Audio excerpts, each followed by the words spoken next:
السلام عليكم ورحمة الله وبركاته. إن الحمد لله نحمده ونستعينه ونستغفره ونعوذ بالله من شرور أنفسنا ومن سيئات أعمالنا.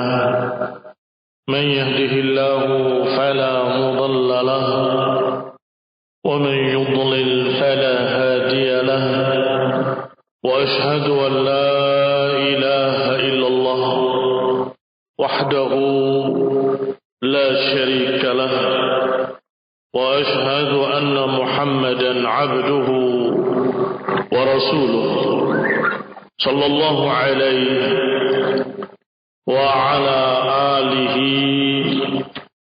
وأصحابه والتابعين وتابع التابعين ومن تبعهم بإحسان إلى يوم الدين.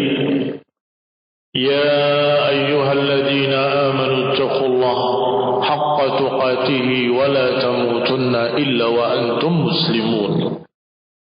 يا أيها الناس اتقوا ربكم الذي خلقكم من نفس واحدة وخلق منها زوجها وبث منهما رجالا كثيرا ونساء، واتقوا الله الذي تساءلون به والأرحام إن الله كان عليكم رقيبا.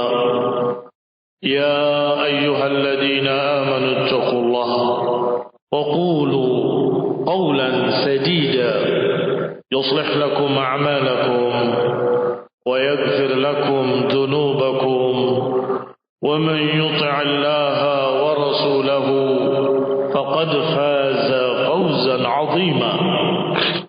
أما بعد، فإن خير الحديث كتاب الله، وخير الهدي هدي محمد صلى الله عليه وعلى آله وسلم، وشر الأمور محدثاتها، فإن كل محدثة بدعة وكل بدعة ضلالة وكل ضلالة في النار.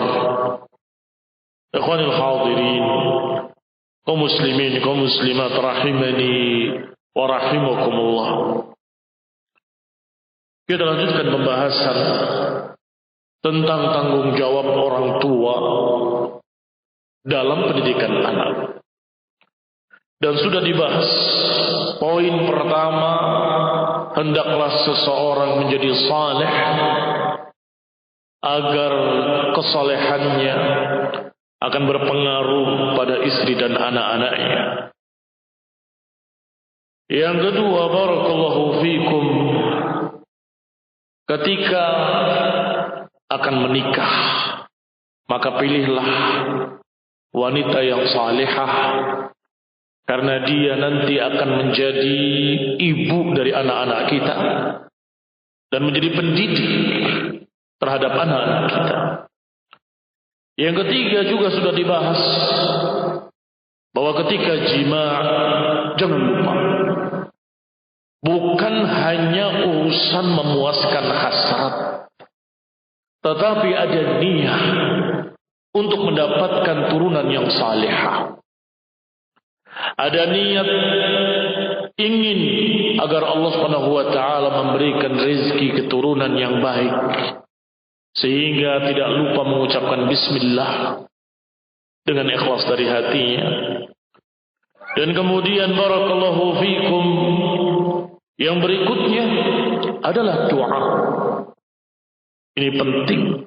Sebelum adanya istri, sebelum adanya anak, kita berdoa, minta keturunan yang baik, sehingga dipilihkan nanti oleh Allah karena doa tersebut seorang istri yang akan menjadi ibu yang baik terhadap anak-anaknya, agar menjadi salihin, agar menjadi dzurriyyah salihah.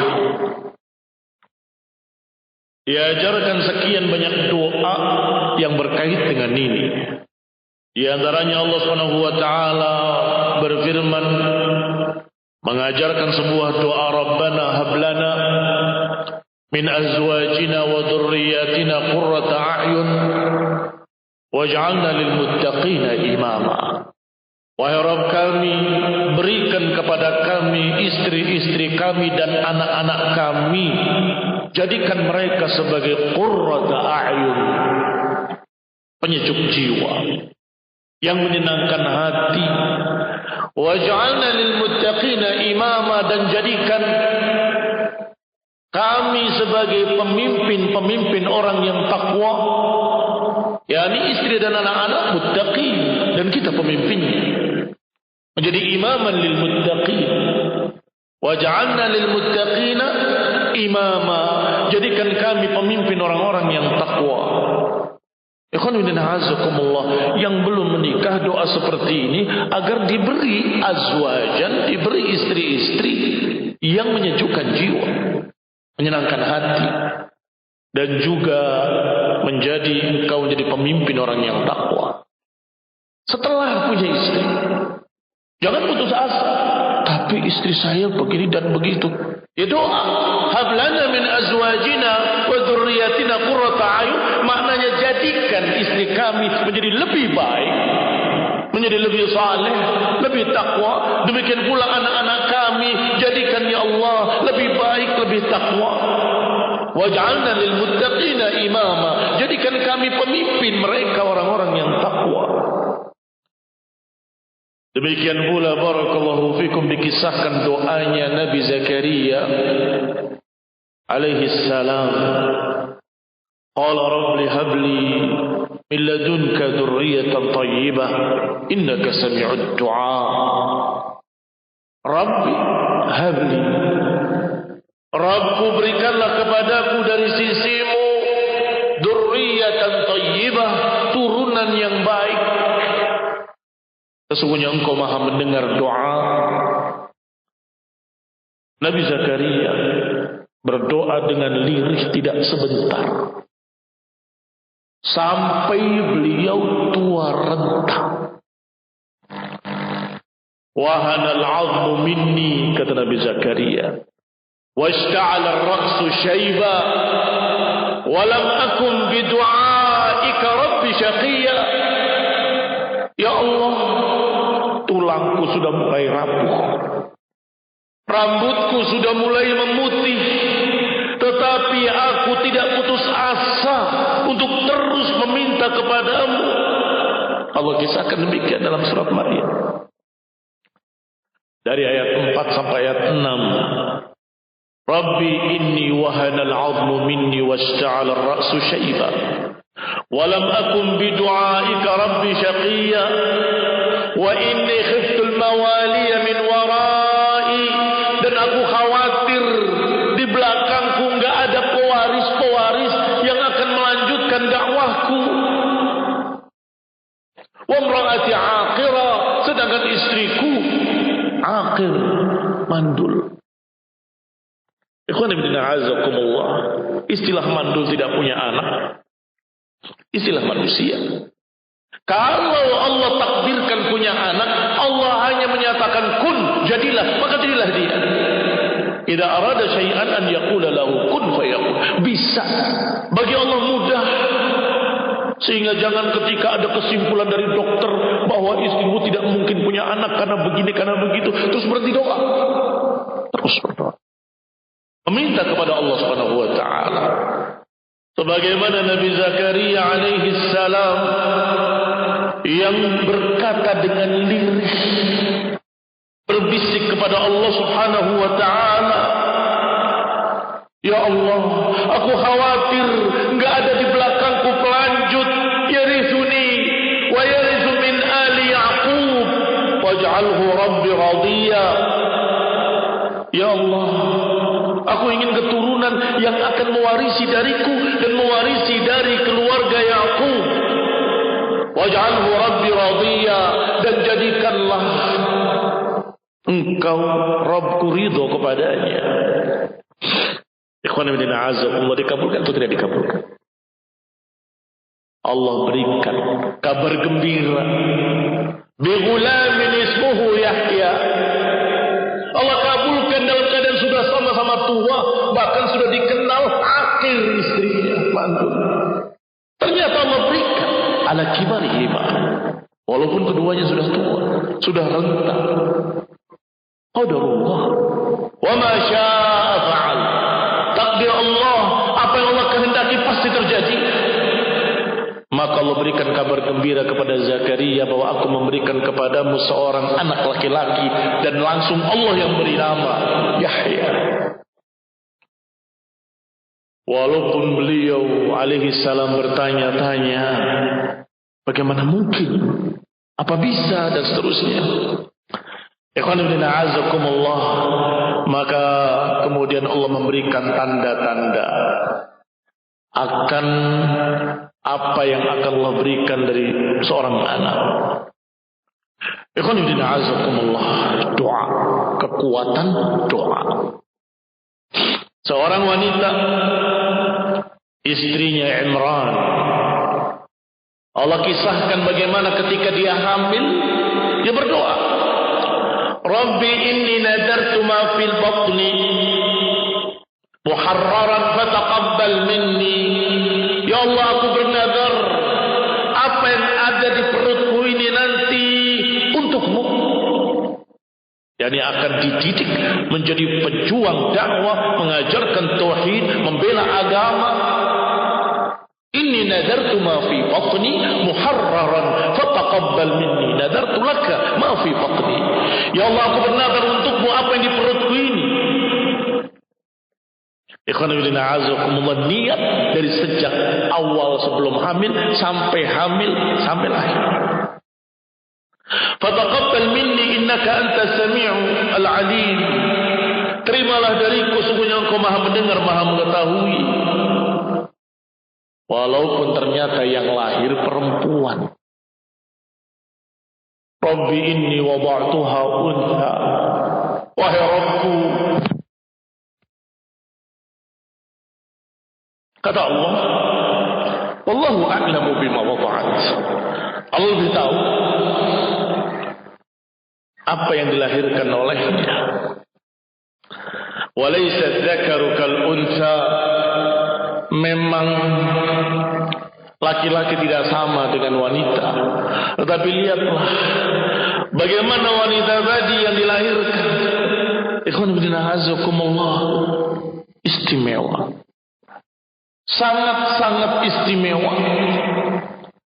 Ahli ibadah, alim. Sampai-sampai barakallahu fikum Allah berikan padanya karamah. Setiap dilihat di tempat ibadahnya ada makanan istimewa. Anna laki hada. Dari mana ini? Bahwa itu dari sisi Allah Subhanahu wa taala, dari Allah Subhanahu wa taala. Ikhwanuddin a'azakumullah. Maka barakallahu fikum, doa itu sangat-sangat berpengaruh. La yaruddu qada illa doa. Enggak akan bisa merubah takdir kecuali doa. Ini banyak dibahas oleh para ulama tentang maknanya, karena dikira takdir bisa berubah.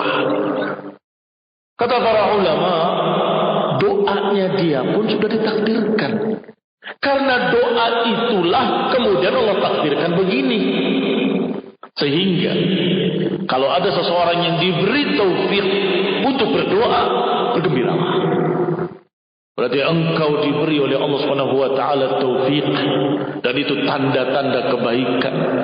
Sehingga beberapa salaf menyatakan, aku tidak terlalu memikirkan tentang apa yang dikabulkan atau tidak dikabulkan. Yang aku pikirkan, apakah aku mendapatkan taufik untuk berdoa. Karena banyak orang yang lalai dan lupa, enggak diberi taufik. Saya akan doa ketika sujud sampai assalamualaikum warahmatullah, selesai salat, ya Allah lupa, enggak doa. Ada yang mau qiyamul lail, saya akan meminta pada Allah, bangun sudah subuh, terlambat, tidak dapat taufik. Sehingga la yahummuna, bukan aku pentingkan masalah dikabulkannya, karena Allah sudah janji, ud'uni astajib lakum. Tapi masalahnya apakah kita dapat taufik untuk berdoa atau tidak? Itu masalahnya. Dan Abu Dawud rahimahullah meriwayatkan hadis ad-du'a'u huwa al-ibadah. Doa itu sendiri ibadah. Allah Subhanahu wa taala akan memberikan pahala sebagai ibadah. Bayangkan. Ini belum lagi nanti dikabulkan apa yang dimintanya. Doanya saja sudah ibadah. Dan Allah Subhanahu wa taala menjanjikan dalam sekian ayat, di antaranya wa qala rabbukum ud'uni astajib lakum, berkata Rabbukum, mintalah padaku akan aku beri, kata Allah Subhanahu wa taala. Dan di ayat lain Allah katakan wa idza sa'alaka 'ibadi 'anni fa inni qarib ujibu da'watad da'i idza da'an falyastajibu li wal yu'minu bi. Kata Allah Subhanahu wa taala, kalau hamba-hambaku bertanya tentang aku, kata Allah, fa inni qarib, sesungguhnya aku dekat mengabulkan permintaan orang-orang yang meminta, mengabulkan doa-doa orang yang berdoa. Falyastajibu li, hendaklah mereka menyambut ajakanku, kata Allah, menyambut perintah-perintahku. Istijabah, syarat dikabulkannya doa istijabah. Istijabah artinya kalau ada perintah dikerjakan, kalau ada larangan ditinggalkan, kalau ada aturan diikuti. Istijabah. Falyastajibu li. Yang kedua, wal yu'minu bi, dan berimanlah kepadaku. Karena sebagian orang berdoa tapi hatinya kurang beriman. Tidak yakin apa iya, apa mungkin, apa bisa. Berdoalah pada Allah. Wa anta muqinun bil ijabah. Berdoalah kepada Allah dengan keyakinan bahwa Allah bisa mengabulkan doa itu, bisa memberikannya. Ikhwan fillah a'azzakumullah, apalagi doa meminta keturunan yang saleh. Doa meminta agar anak-anaknya menjadi anak-anak yang saleh dan salihah. Doa orang tua untuk anak-anaknya. Ikhwan fillah a'azzakumullah. Nabi Sulaiman meminta kepada Allah mulkan, kerajaan yang tidak pernah ada sebelumnya dan tidak akan ada setelahnya. Allah berikan kerajaan yang bukan hanya menguasai manusia, juga jin-jin, menguasai angin. Tetapi sudah tidak ada lagi setelah Nabi Sulaiman. Kaum muslimin rahimani wa rahimakumullah. Maka barakallahu fikum, yang namanya doa barakallahu fikum, khususnya doa untuk anak-anak kita, disebutkan dalam riwayat salatu da'awatin mustajabat, 3 doa yang mesti akan dikabulkan, la syakka fihinna, enggak ada keraguan pada ketiga-tiganya. Da'watul mazlum, doanya orang yang terzalimi. Wa da'watul musafir, dan dakwanya orang yang sedang safar. Wa da'watul walid ala waladihi, dan doanya bapak untuk anaknya. Disebutkan riwayatnya dikeluarkan oleh Tirmidzi, Ibnu Majah, dan juga Imam Bukhari di dalam Adabul Mufrad. Dan Syekh Al-Albani rahimahullah mensahihkan dalam Sahih Adabul Mufrad. 3 doa yang mesti dikabulkan, la syakka fihinna, enggak ada keraguan padanya. Dakwatul mazlum, dakwanya orang yang terzalimi, doanya seorang musafir, dan doanya seorang bapak untuk anaknya. Ikhwan fillah a'azzakumullah, kaum muslimin rahimani wa rahimakumullah, sebaliknya, jangan berdoa jelek pada anak-anakmu, pada anak-anak kita, walaupun kita semarah apapun. Ini bahaya. Kadang-kadang seorang bapak, seorang ibu karena marahnya mulutnya lupa mendoakan doa jelek. Ini sangat bertentangan dengan apa yang sedang kita bahas. Ingin menjadikan anak jadi saleh, ingin menjadikan anak jadi muta'addib tu akhlaqin karimah, ternyata mulutnya terucap kalimat jelek. Semoga begini, jadi begitu dan seterusnya.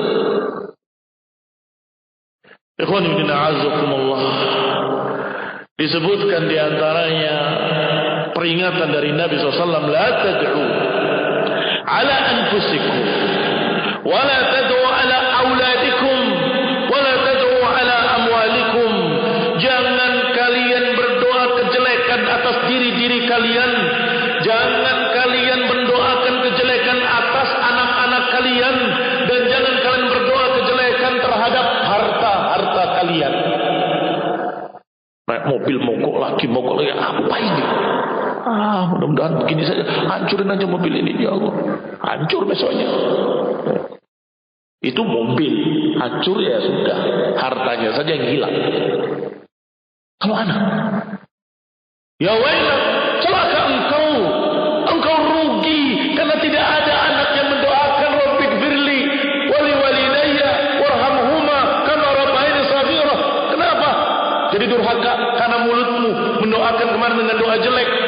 Dasar memang anak durhaka, semoga kamu begini, semoga kamu begitu. Astagfirullah, astagfirullah.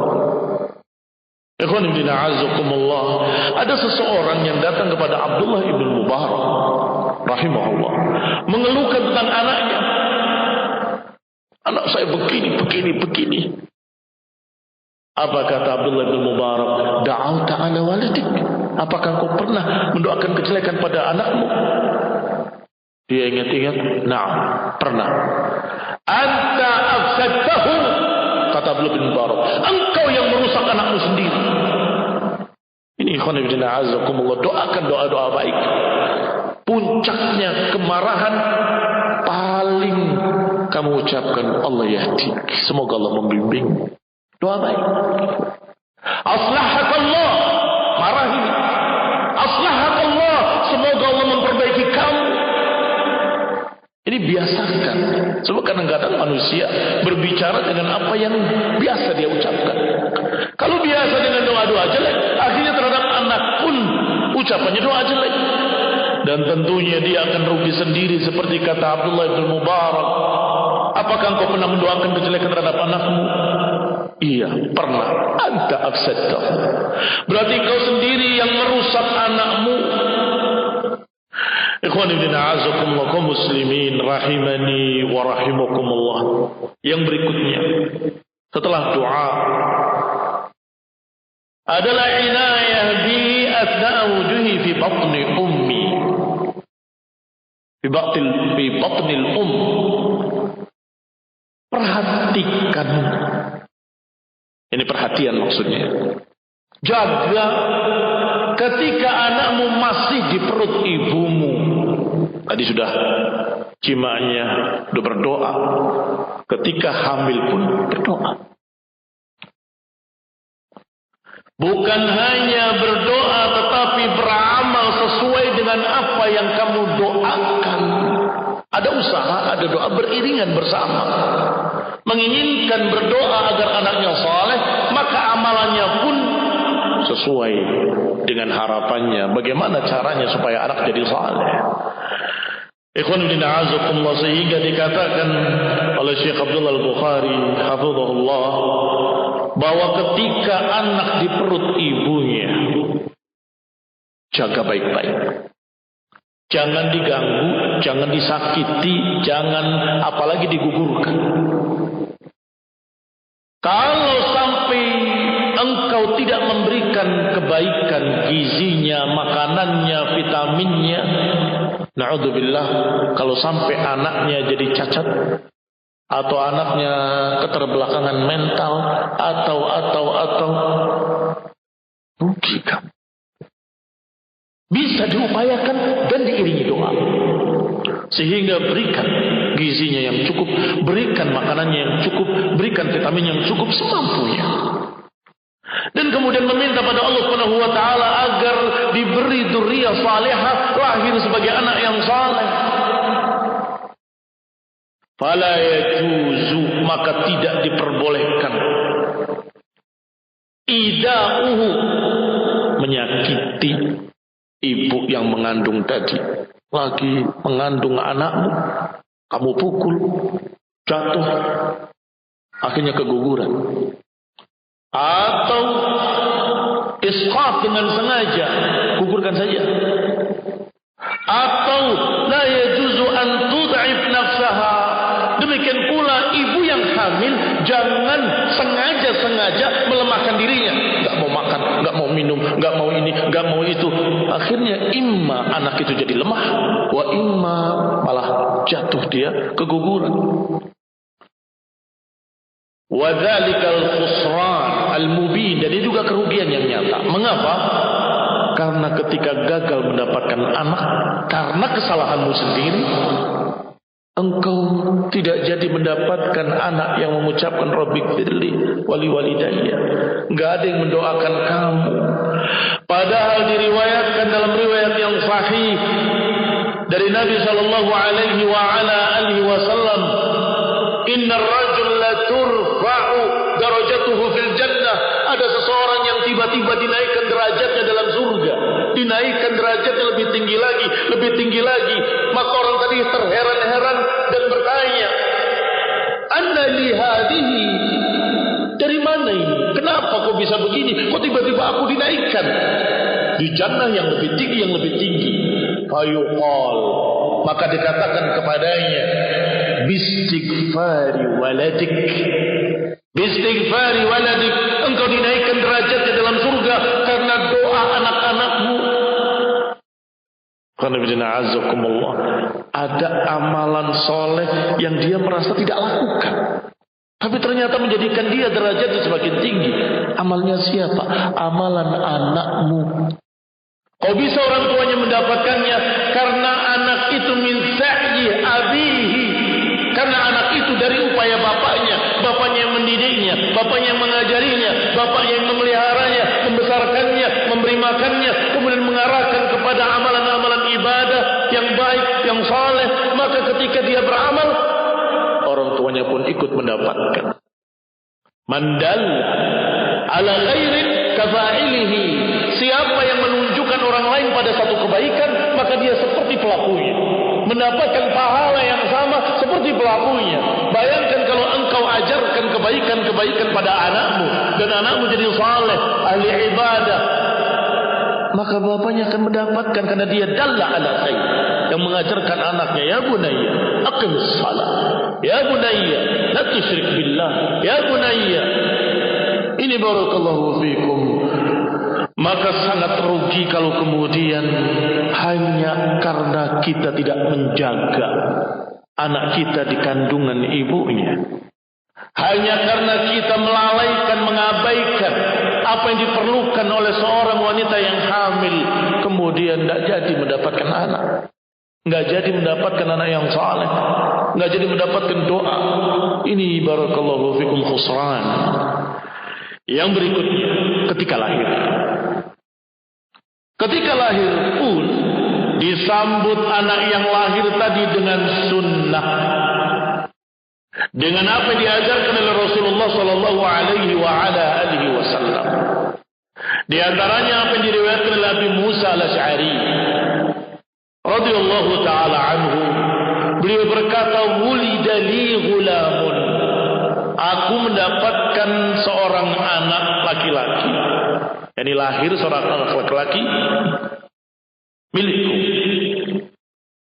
Fa'ataitu bihin Nabi, aku datangkan kepada Nabi, ya Rasulullah, ini anakku baru lahir.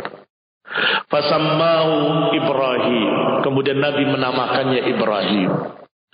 Wahannakahu, kemudian ditahnik, dikunyahkan kurma, diambil yang lembutnya saja. Kemudian setelah lembut dimasukkan ke mulut bayi tadi, digosokkan ke langit-langitnya. Ini sunnah tahnik. Wa ja'alahu bil barakah, dan didoakan dengan doa barakah. Barakallahu fil mauludi lak. Ikhwan fillah azakumullah. Wa dafa'ahu ilayya, kemudian dikembalikan kepada aku. Ini menyambut kelahiran bayi dengan sunnah, ditahnik, didoakan barakah, dinamakan dengan nama-nama yang baik. Berarti yang berikutnya poinnya adalah memberikan nama dengan nama-nama yang baik pada anak kita. Bukankah kita berharap anak kita jadi saleh? Masa mungkin memberi namanya dengan nama Poleh, kebalikannya saleh? Jangan. Beri nama yang baik. Hasan, Saleh, Abdullah, Abdurrahman, dan seterusnya. Ikhwan fillah, a'azakumullah. Berkata Ibnu Qayyim rahimahullahu ta'ala secara makna, bahwasanya karena nama-nama itu mengandung makna-makna, maka iqtadatil hikmah, maka yang namanya hikmah menuntut kita agar memberikan nama yang memiliki makna yang baik. Karena setiap isim ada makna di dalamnya. Maka hikmah, yang namanya hikmah, hendaklah kita menamakan dengan nama-nama yang mengandung makna-makna yang baik. Apa makna isim? Adapun mereka di luar sana berkata dengan kalimat bahwa nama itu gak penting, atau dengan istilah mereka, what is the name, katanya. Apa kaitannya nama? Apa pentingnya nama? Sangat penting. Hikmah. Kalau kita memberi nama, kita berharap dengan nama itu orang ini jadi baik, anak ini jadi baik. Lafadznya saja kalimat isim alif, sin, dan mim itu diambil dari dua kata, disebutkan dalam Syarah Fathul Majid, Syarah Kitab Tauhid. Yang pertama minal wasmi, kalimat isim diambil kata wasm.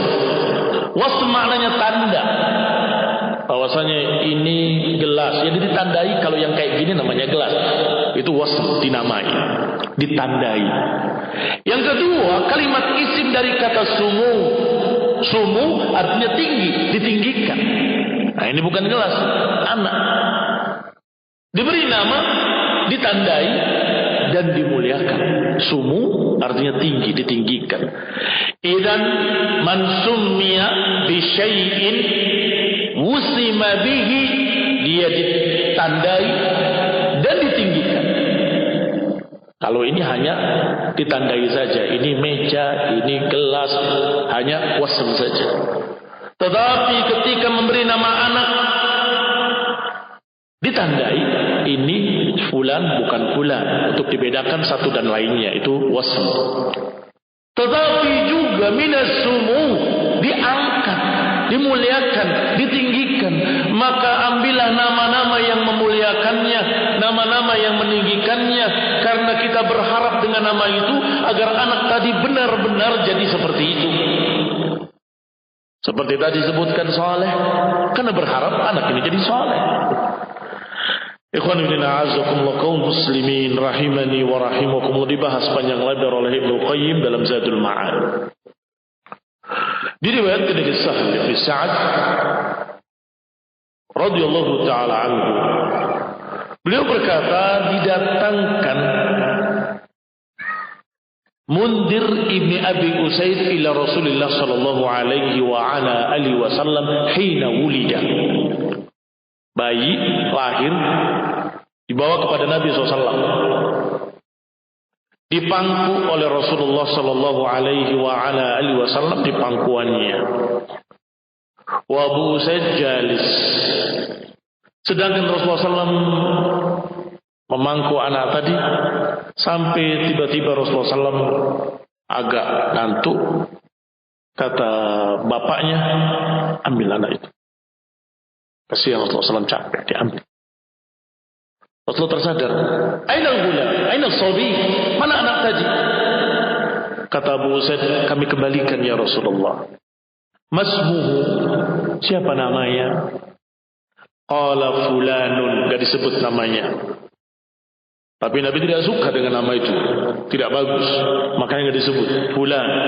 Kata Rasulullah SAW, la, walakin ismuhul Mundir, jangan, Dia namanya mundir, pemberi peringatan. Mundir dari kata andara yundiru. Mundir, pemberi peringatan. Ikhwan fillah azakumullah. Rasul ganti nama-nama yang tidak baik dengan nama-nama yang baik. Demikian dalam riwayat Bukhari dan Muslim fi sahihaihima. Demikian pula dalam riwayat Muslim diriwayatkan bahwasanya Anas bin Malik radhiyallahu taala anhu berkata, qala Rasulullah SAW, wulida lil-lailah ghulam fasammaituhu bismi abi Ibrahim. Kata Anas, Nabi berkata, aku mendapatkan anak malam ini. Ini lahir anaknya Rasulullah SAW. Fasammaituhu bismi abi, aku namakan, kata Nabi SAW, dengan nama bapakku Ibrahim. Tetapi beliau, anaknya, meninggal ketika gerhana. Yang kemudian orang-orang mengira gerhana itu karena meninggalnya Ibrahim. Maka Rasulullah SAW tergopoh-gopoh dengan menyeret pakaiannya, bajunya, naik ke atas mimbar dan berkata, inna syamsa wal qamara ayatani min ayatillah la yankhasifani bimauti ahadin wala li hayatihi. Sesungguhnya matahari dan bulan adalah dua tanda dari tanda-tanda kekuasaan Allah. Kalau terjadi gerhana pada keduanya, maka itu bukan karena kematian seseorang atau karena lahirnya seseorang atau karena kehidupan seseorang. Itu kisahnya tentang meninggalnya Ibrahim, anak Rasulullah sallallahu alaihi wa ala alihi wasallam. Asyahid yang menjadi dalil, Nabi menamakannya dengan nama yang baik. Nama seorang nabi yang mulia, Abul Anbiya Ibrahim Khalilullah. Sehingga kita memberi nama anak-anak kita dengan nama-nama para nabi, silahkan. Anaknya dikasih nama Musa, dikasih nama Isa, dikasih nama Ibrahim, dikasih nama Asma al-Anbiya. Silahkan. Itu nama-nama yang baik. Ikhwan ibn a'azakumullah. Fa yasihhu an yusamma al-mauludu fi yawmihi al-awwal. Maka boleh seorang anak yang lahir dinamakan dengan nama yang baik ketika lahirnya. Boleh pula diberi nama ketika hari ketujuhnya bersama akikah. Boleh juga maju dan mundur yang tidak jauh. Silakan. Yani beri nama dengan nama-nama yang baik di waktu-waktu tersebut. Adapun hadis yang menyatakan bahwasanya khairul asma ma hummid wa ma ubbid, maka itulah aslalahu. Tidak ada asalnya hadis yang dhaif, bahkan bukan hanya dhaif, la aslalahu. Tetapi itu hadis tadi bermakna bahwa sebaik-baik nama adalah mahummid, yang dipuji seperti Ahmad, Hamid, Humaid, Hamud, Mahmud dan seterusnya. Wa ma'ubid Abdullah, Abdurrahman, Abdul Ilah dan seterusnya. Naam, itu hadis yang la aslalahu. Tetapi Al-Hafidh Ibn Hazm menyatakan ittafaqu, para ulama sepakat ala istihbabil asma al-mudhafah ila Allah. Para ulama sepakat menganggap bagus dan menganjurkan untuk memberi nama anak-anak kita dengan nama-nama yang dikaitkan dengan Allah Subhanahu wa taala. Abdullah, Ubaidullah, Abdurrahman, Ubaidurrahman, Abdul Jabbar, Abdul Wadud dan seterusnya. Seperti Abdullah wa Abdurrahman wa ma asbaha dzalik. Bukan karena hadis tadi, tapi karena ittifaq, sepakatan para ulama bahwa nama-nama yang baik diantaranya adalah yang dikaitkan dengan Allah Subhanahu wa taala.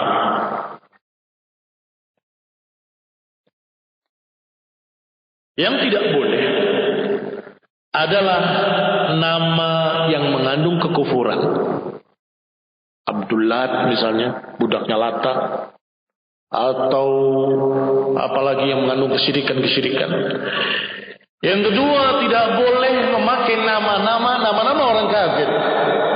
Ima nama-nama tokoh-tokoh orang kafir atau nama-nama yang biasa dipakai orang kafir.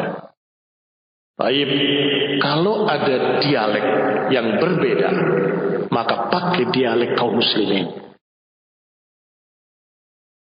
Anak muslim dikasih nama Yosef. Ketika ditegur, ini kan sama aja Yusuf. Ya Yusuf, kenapa harus Yosef?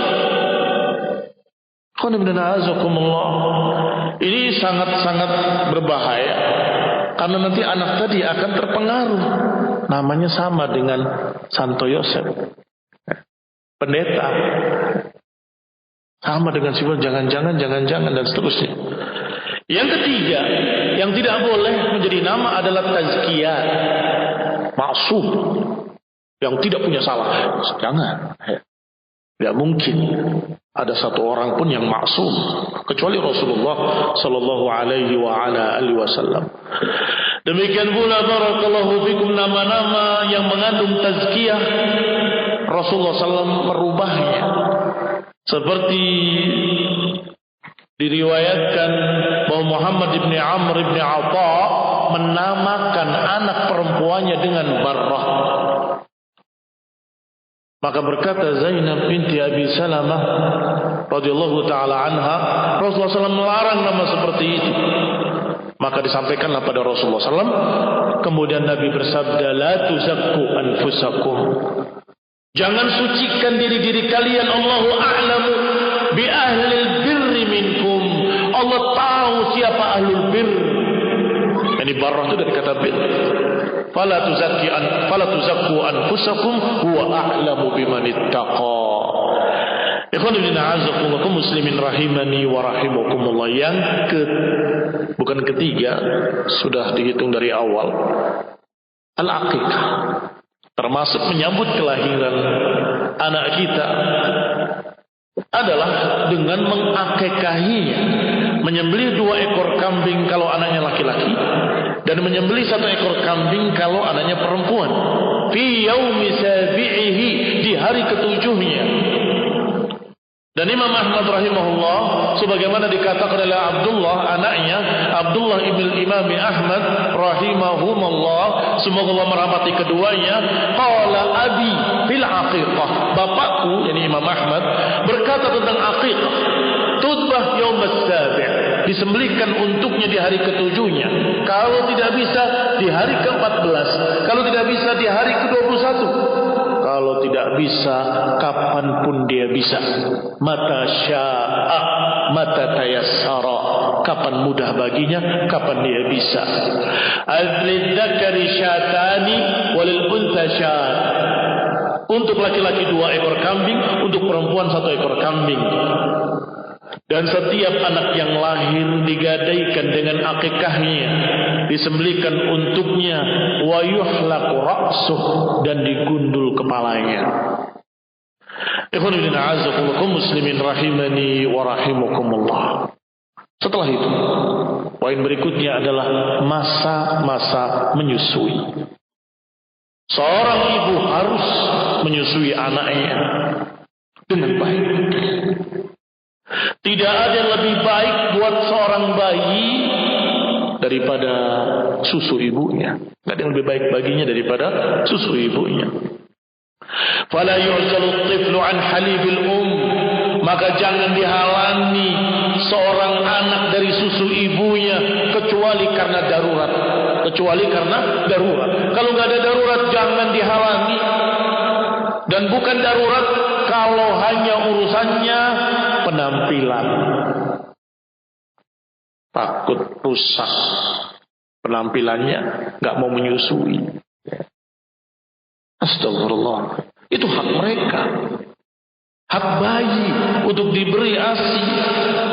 Allah Subhanahu wa taala berfirman, wal walidatu yurdi'na auladahunna haulaini kamilain. Seorang ibu wajib menyusui anaknya selama 2 tahun.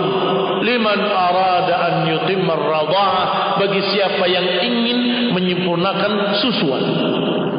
Bagi siapa yang ingin menyempurnakan susuan, berarti tidak wajib sampai 2 tahun. Iya, kata Ibnu Qayyim rahimahullah, susukan dia. 2 tahun kalau bisa. Kalau tidak mengapa tidak sampai 2 tahun. Tetapi ada ayat lain atau ada lanjutan ayatnya, la tudarrah. Jangan membuat madarat pada anak tadi. Jangan membuat madarat.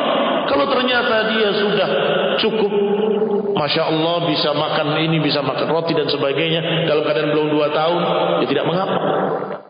Anta syawurin. Kalau sudah musyawarah bapak dan ibunya. Sehingga Ibnu Qayyim meringkaskan 3 faedah dari ayat tadi. Yang pertama, kesempurnaan menyusui anak 2 tahun. Yang kedua, kalau mau diputus sebelum 2 tahun, syaratnya pertama keridhaan 2 bapak ibunya, musyawarah, dan yang kedua adamu madarrah, tidak merugikan si bayi. Kalau tiba-tiba bayinya dengan disetop susunya jadi kuning, sakit dan sebagainya, boleh. Itu madarat namanya. Yang berikutnya, barakallahu fikum, diberi nafkah, diberi makan dengan makanan yang halal, thayyibah. Ini berpengaruh dengan kesolehan anak. Apa dalilnya? Dalilnya adalah ketika Rasulullah SAW bercerita tentang seseorang yang ash'ata aghbara yutilu safar. Seorang yang kusut berdebu karena panjang safar, mengangkat tangannya ke langit, berdoa, ya Rabbi, ya Rabbi. Tetapi ternyata mat'amuhu haram, wa mashrabuhu haram, wa malbasuhu haram, wa ghudhiya bil haram. Anna yustajabu lahu. Kata Nabi, tapi makanannya haram, minumannya haram, pakaiannya haram, dibesarkan dari yang haram. Anna yustajabu lahu. Bagaimana mungkin dia akan dikabulkan doanya?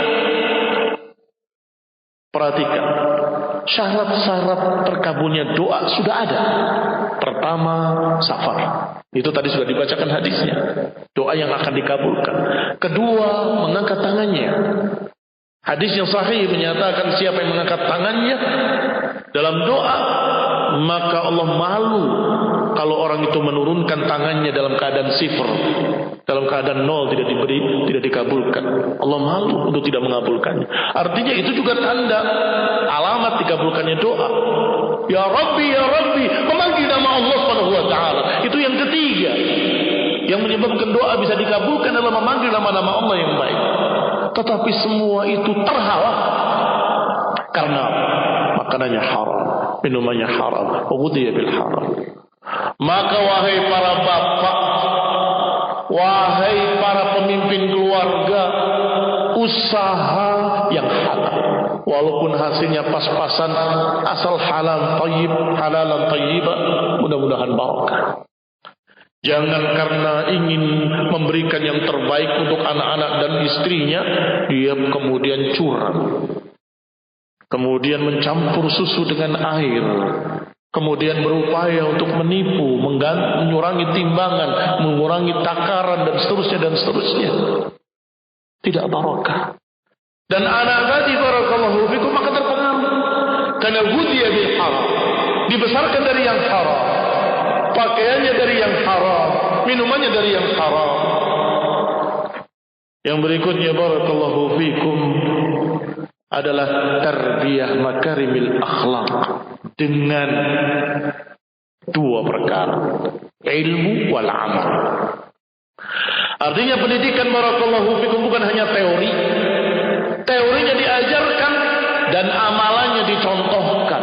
Sehingga ketika telinganya mendengar bimbingan-bimbingan dari orang tuanya, akhlakul karimah.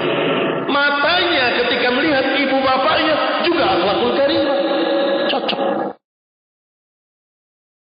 Ikhwan ibn a'azakumullah kaum muslimin rahimani wa rahimakumullah, masih tersisa beberapa perkara.